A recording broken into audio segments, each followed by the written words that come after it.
My golden brother demanded half my business after years of no contact, and my mom backed him up, saying he's 10 times better than me. So, I taught them a lesson they'll never forget for the rest of their lives.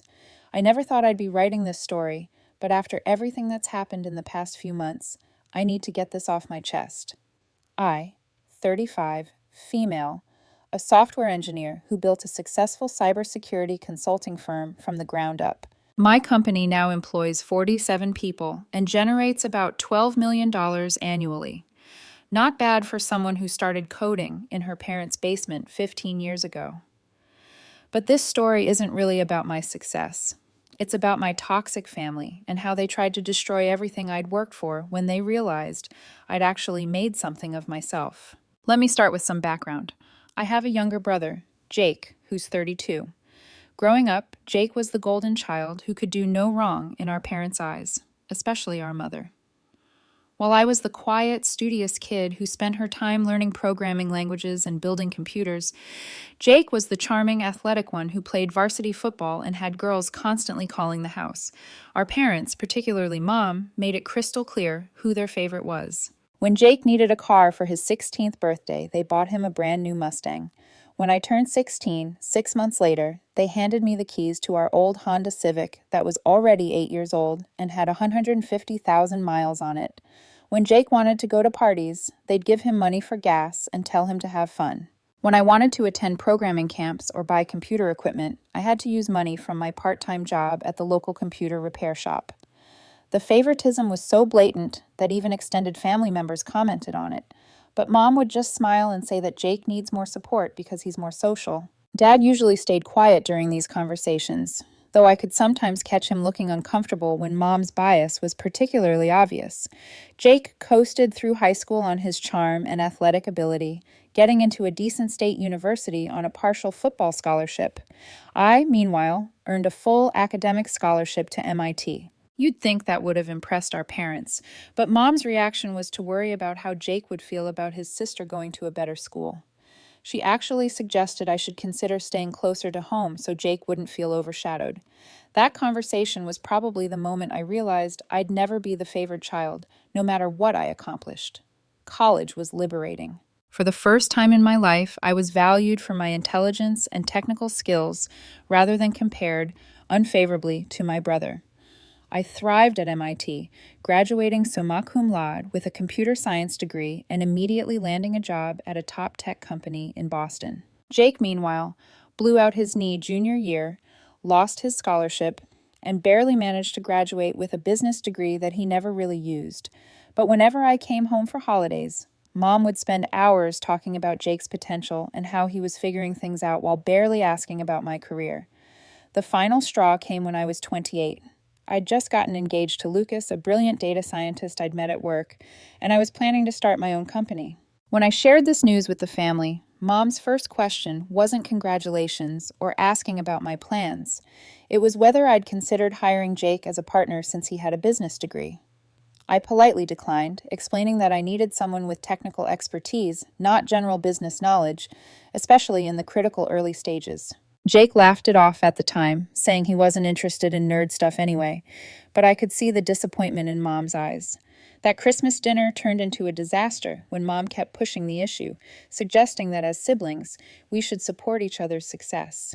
When I finally lost my patience and pointed out that Jake had never once supported my achievements or even shown interest in what I did for work, she accused me of being jealous of Jake's social skills and said I was being selfish. Jake sat there smirking through the whole argument, occasionally adding fuel to the fire with comments like, "Mom, you know how she's always been with money." Or "Some people just aren't family-oriented." That was the last family gathering I attended. I went low contact after that, only responding to direct questions in family group chats and skipping holidays. Dad would occasionally call to check in, and I could tell he wanted to bridge the gap, but he'd never stand up to Mom's favoritism. Lucas and I moved to Austin 2 years later when I launched Secure Flow Solutions. The business grew rapidly. Turns out there's huge demand for cybersecurity consulting, especially from companies that have been hacked and need someone to fix their systems and prevent future breaches. Within 3 years, I had 15 employees. Within 5 years, I was pulling in 8 figures annually. I was careful to keep my success off social media and never discussed money with family during our rare conversations.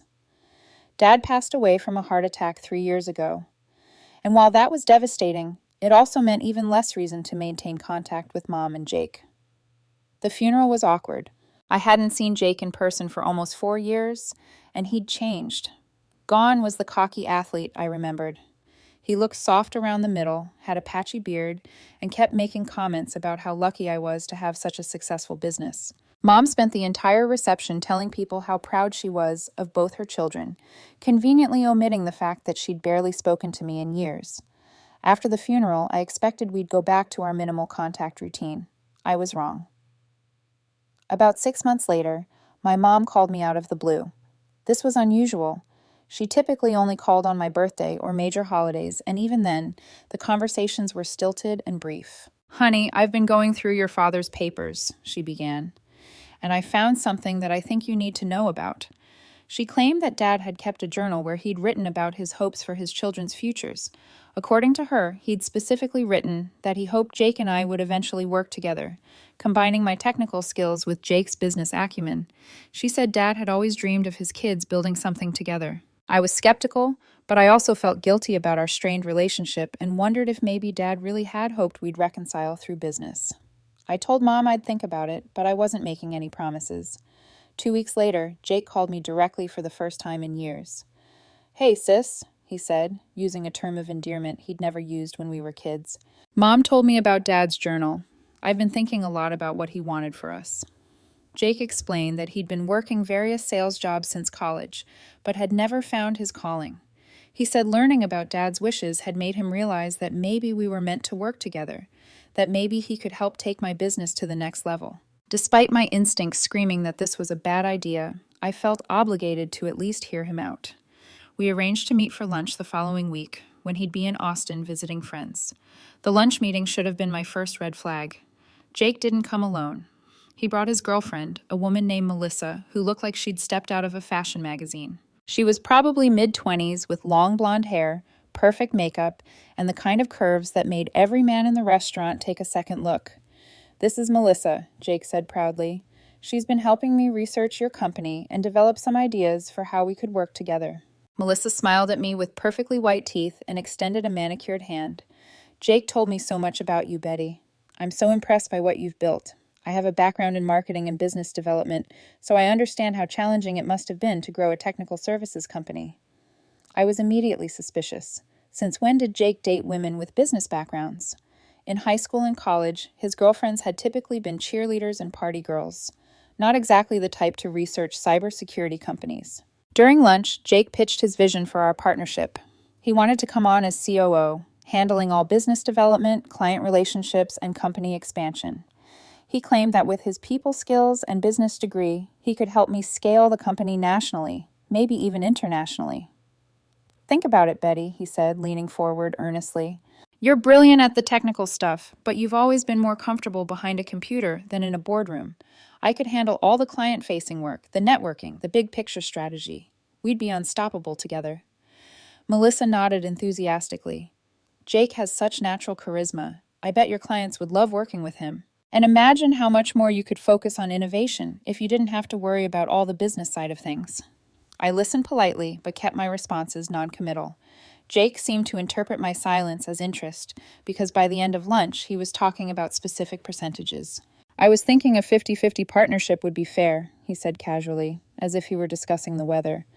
"After all, Dad always said you two were equals, and you'll need someone with real business experience if you want to compete with the big consulting firms."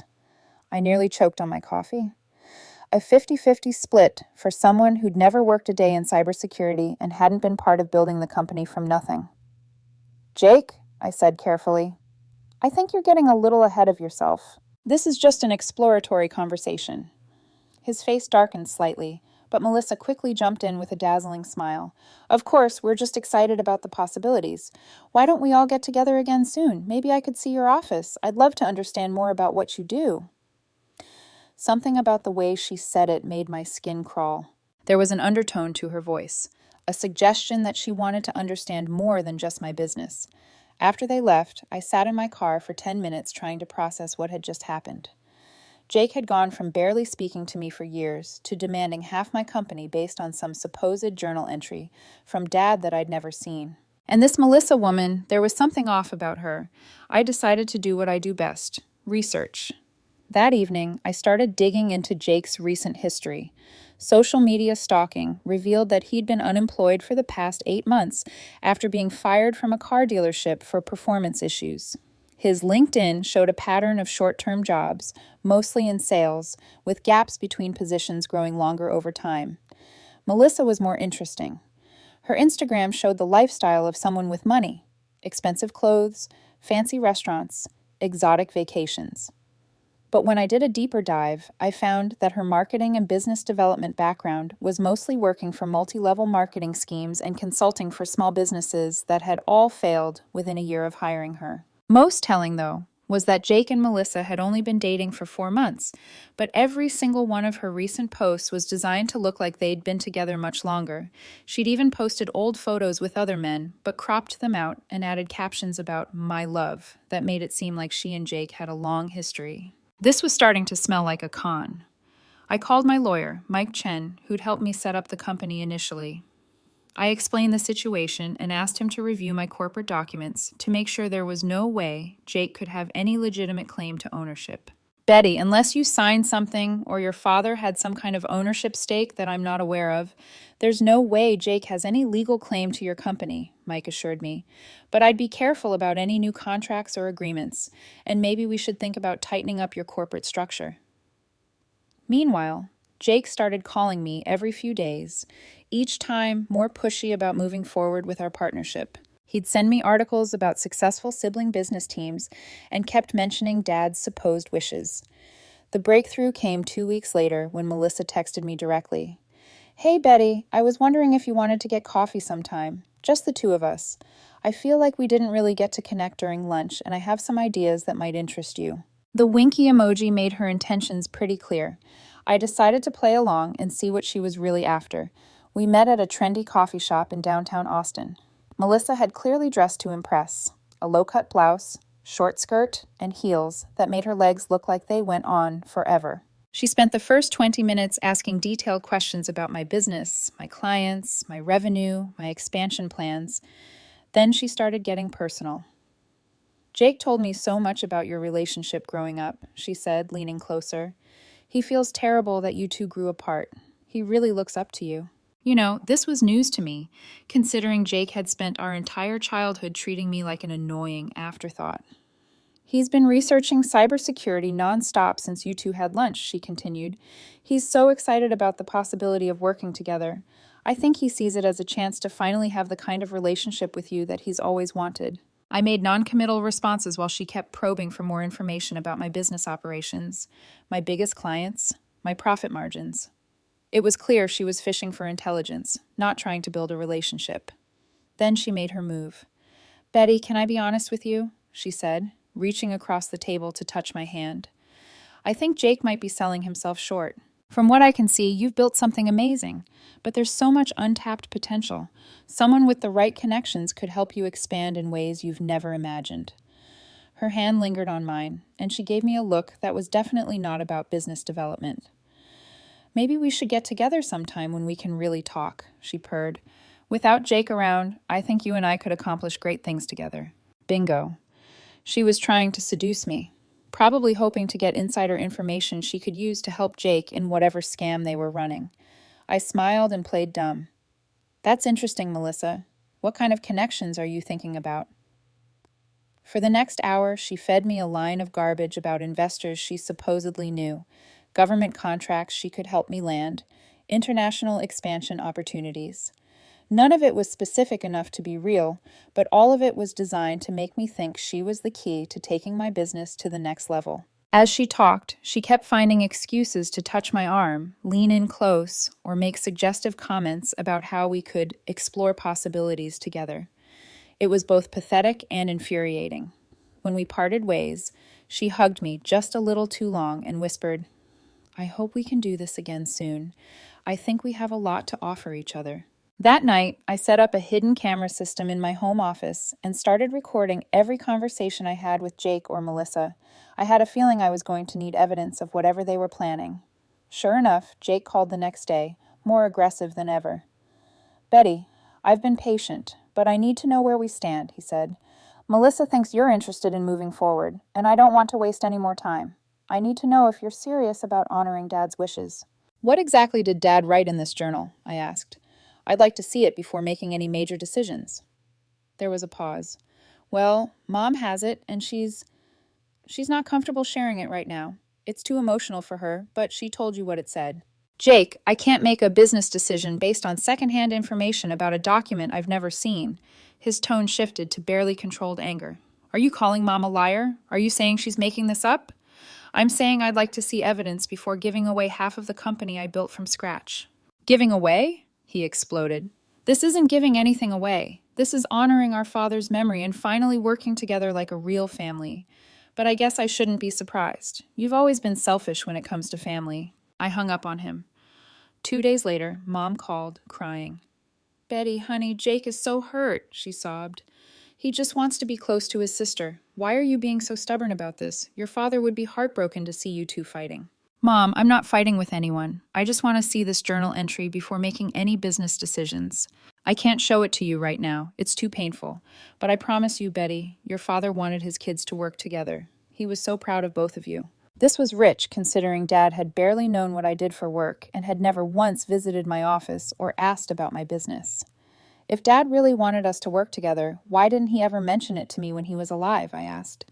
Mom's crying intensified. "Because he didn't want to pressure you. He knew you needed to find your own way first. But now that you're successful, it's time to help your brother."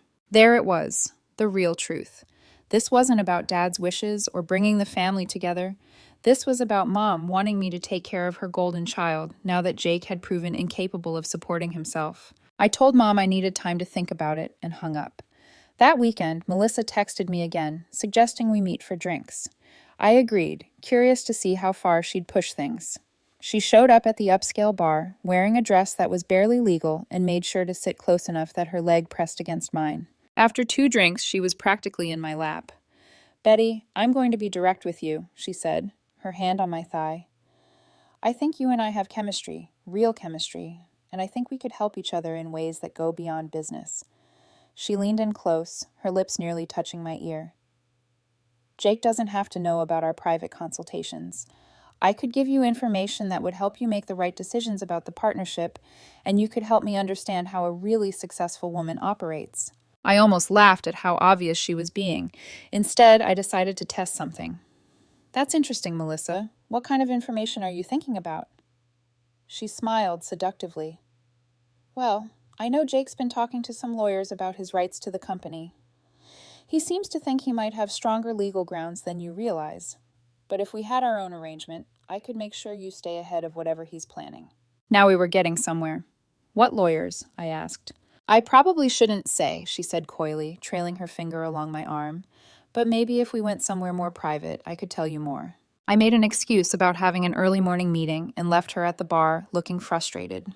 The next morning, I hired a private investigator named Tom Rodriguez, who specialized in financial fraud cases. I gave him everything I had on Jake and Melissa and asked him to dig deeper. What he found was even worse than I'd suspected. Tom discovered that Melissa's real name was actually Miranda Walsh, and she had a history of targeting successful men in various scams. Her MO was to identify wealthy targets, research their family dynamics, then position herself as someone who could help manipulate family relationships for financial gain. Jake, meanwhile, had been contacting lawyers, but not about legitimate ownership claims. He'd been shopping around for attorneys who would help him file nuisance lawsuits against my company, hoping to force me into a settlement rather than deal with prolonged legal battles. Most damning of all, Tom found text messages between Jake and Melissa. He had contacts in the cell phone industry who could access deleted messages for legal investigations. The messages revealed their entire plan. They had been planning this scam for months, ever since Jake had discovered through mutual acquaintances how successful my company had become. Melissa had researched my business, my personal life, and my family dynamics. They'd coached each other on how to approach me, with Melissa playing the role of the supportive girlfriend, while also being available as a backup plan if seduction worked better than family pressure. The journal story was completely fabricated. In fact, the text messages showed them laughing about how gullible I was and how easy it would be to manipulate me using Dad's memory. Their plan was multi-pronged. Jake would pressure me using family guilt, while Melissa gathered intelligence through seduction. If I agreed to any kind of partnership, they'd use that foothold to gradually take over more of the company. If I refused, Jake would file harassment and discrimination lawsuits, claiming I was denying him opportunities based on family bias, hoping to force a settlement that would give him money even without ownership. But the most enraging part was a message from Jake to Melissa that said, "Betty's always been a pushover when it comes to family. Mom's got her trained to feel guilty about everything. This is going to be easier than we thought." Reading those messages made my blood boil. They thought I was some kind of weak, guilty pushover. They thought they could manipulate me with fake tears and family pressure. They were about to learn how wrong they were. I spent the next 2 weeks carefully planning my response. First, I had Mike Chen draft airtight cease and desist letters to both Jake and Melissa, explicitly forbidding them from making any claims about ownership in my company and warning them that any attempts to interfere with my business relationships would result in legal action. Then I did something that would have been unthinkable a month earlier. I decided to go nuclear on my own family. I gathered all the evidence Tom had collected, the text messages, the background checks, the financial records showing Jake's unemployment and Melissa's scam history, and compiled it into a comprehensive dossier. On a Thursday evening, I called Jake and told him I'd made my decision about the partnership. "I've thought about Dad's wishes," I said, "and I think you're right. We should be working together. Why don't you and Melissa come to my office tomorrow afternoon? I'll show you around. We can discuss terms, and maybe we can make this partnership official." Jake was ecstatic. "Betty, you won't regret this. We're going to build something incredible together. This is what Dad would have wanted." I scheduled the meeting for 3 p.m. on Friday, knowing that most of my employees would still be in the office to witness whatever happened. Friday afternoon, Jake and Melissa arrived dressed like they were already executives of my company. Jake wore an expensive suit that he probably couldn't afford, and Melissa was in a power dress that somehow still managed to show enough cleavage to be inappropriate for a business meeting. I welcomed them into my office where I'd set up a conference table with folders, legal pads, and water bottles, all the props of a serious business meeting. "Before we get started," I said, "I want to make sure we're all on the same page about what we're discussing here." Jake nodded eagerly. "Absolutely. I'm thinking we start with a 50-50 partnership like we discussed, and then we can talk about expansion plans, new markets, maybe bringing Melissa on as our marketing director." Melissa smiled and nodded. "I have so many ideas for growing the business. I think we could double your revenue within the first year." "That sounds ambitious," I said, opening one of the folders on the table. "Before we move forward, though, I need to address a few concerns." I slid a copy of the private investigator's report across the table to Jake. His face went pale as he saw the first page, which included Melissa's real name and a summary of her scam history. "What the hell is this?" he demanded. "It's the truth about your girlfriend and your little plan to defraud me," I said calmly. "Did you really think I wouldn't investigate before giving away half my company?" Melissa tried to maintain her composure. "Betty, I don't know what you think you found, but—" "I know your real name is Miranda Walsh," I interrupted. "I know you've been involved in at least 4 similar scams targeting wealthy men. I know you've been coaching Jake on how to manipulate me using our family relationships." I opened another folder and pulled out copies of their text messages. "I also know that Dad never wrote anything about wanting us to work together, because this entire story is something you two made up. These are your text messages discussing how to fool me." Jake's face had gone from pale to red. "You had our phones hacked. That's illegal." "No, Jake, it's not. This was obtained through a legitimate legal investigation, which brings me to the best part." I opened a third folder and pulled out copies of his communications with various lawyers. "I know you've been shopping around for attorneys who would help you file nuisance lawsuits against my company. I know your plan was to either manipulate me into giving you ownership or force me into a settlement through frivolous legal action." By now, both Jake and Melissa were looking like trapped animals. Jake stood up abruptly. "You know what, Betty? Screw you. I don't need your charity. I was trying to help you out of family loyalty, but clearly you don't give a damn about family."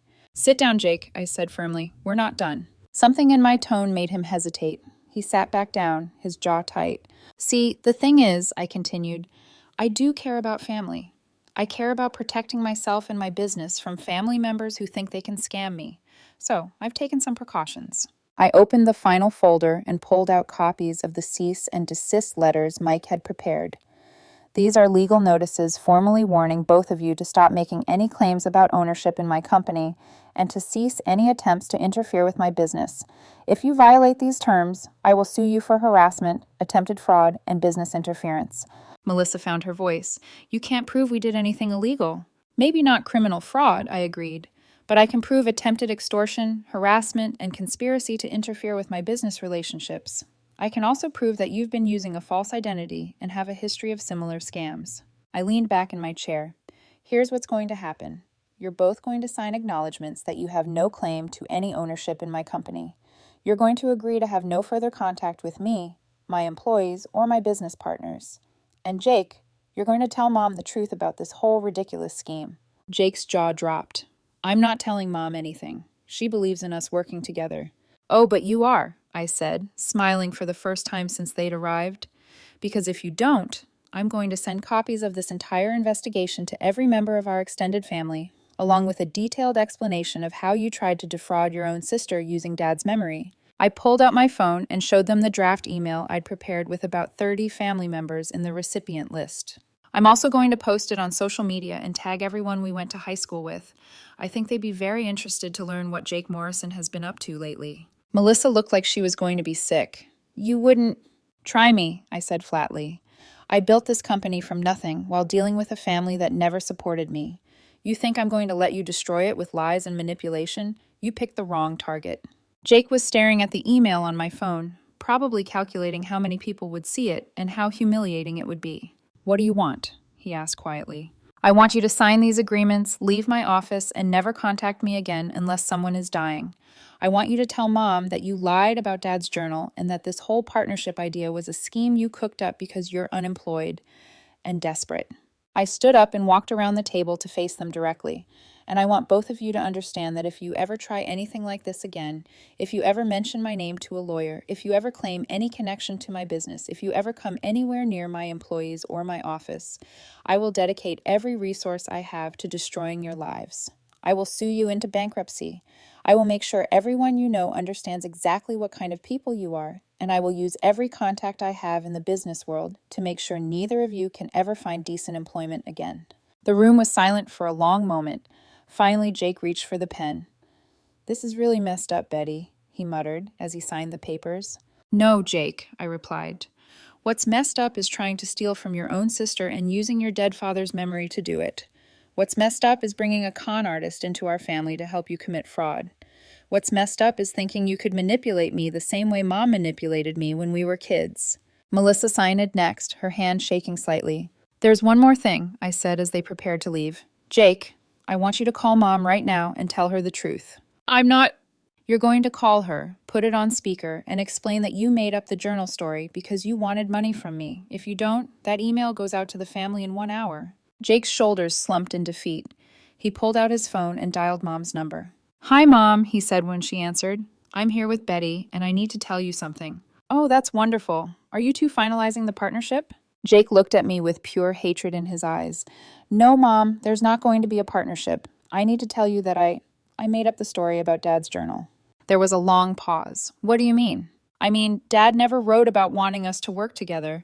I made that up because I thought I could convince Betty to give me part of her company. I could hear Mom's sharp intake of breath through the phone.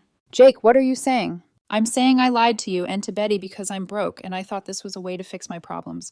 I'm sorry, Mom. I know this is disappointing. The silence stretched out for nearly 30 seconds before Mom spoke again, her voice barely a whisper. Jacob Morrison, how could you do this? How could you lie about your father's memory like that? For the first time since I'd known him, Jake looked genuinely ashamed. I'm sorry, Mom. I was desperate and I thought... You thought you could steal from your sister and drag me into it? She said, her voice getting stronger. You thought you could use me to pressure her into giving you something you had no right to. Mom, it wasn't like that. It was exactly like that, she snapped. My God, Jake, what has happened to you? Jake looked at me again, probably hoping I'd intervene, but I just stared back at him impassively. I'm disappointed in both of us, Mom continued. I am disappointed in you for lying and trying to cheat your sister. and I'm disappointed in myself for believing you without question. Mom, Jake started, but she cut him off. It was my job to raise you better than this. Instead, I let favoritism blind me, and now look at what you've become. Her voice cracked, then hardened again. Betty, are you there? I'm here, Mom. Honey, I am so sorry. I should have asked more questions. I should have realized. I just wanted so badly for you kids to have a relationship that I didn't stop to think about whether this made sense. I felt a tiny bit of my anger toward her soften, but only a tiny bit. Mom, we'll talk later.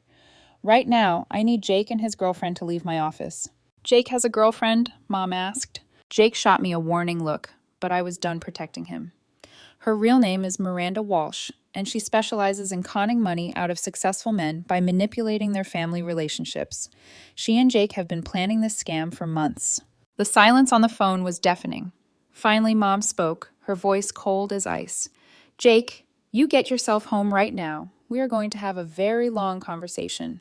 After Jake hung up, he and Melissa gathered their things and headed for the door. Jake paused at the threshold. Betty, I know you hate me right now, but we're still family. I looked at him for a long moment, thinking about everything we'd been through, the years of favoritism, the constant comparisons, the way he'd treated me growing up, and now this ultimate betrayal. No, Jake, I said finally. Family doesn't try to steal from each other. Family doesn't lie about their dead father to commit fraud. You're just someone I used to know who happens to share some DNA. He flinched like I'd hit him, but he didn't argue. After they left, I sat in my office for a while, processing everything that had happened. My assistant knocked on the door to check if I was okay.